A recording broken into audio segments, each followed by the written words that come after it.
सानो लागते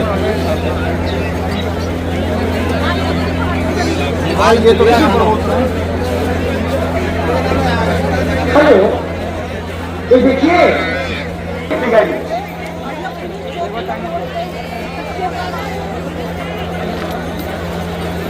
मेले में आए हुए सभी श्रद्धालुओं से आग्रह है, स्नान कीजिए, घाट खाली कीजिए और अपने साथियों को मौका दे स्नान करने के लिए। चलते फिरते नजर आए, अनावश्यक रूप से स्नान घाट पे न खड़े हो न बैठे। चलो दूसरे स्नान कीजिए, घाट खाली कीजिए, चलते फिरते नजर आए, अनावश्यक रूप से न खड़े हो न बैठे। संगम द्वार से आएंगे और वापसी मार्ग से अपने बाएं से जाएंगे।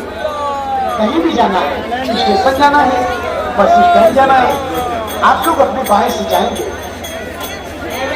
सभी श्रद्धालु से आग्रह है, अपने सामान की सुरक्षा इन चोर चकोर 5 दिनों से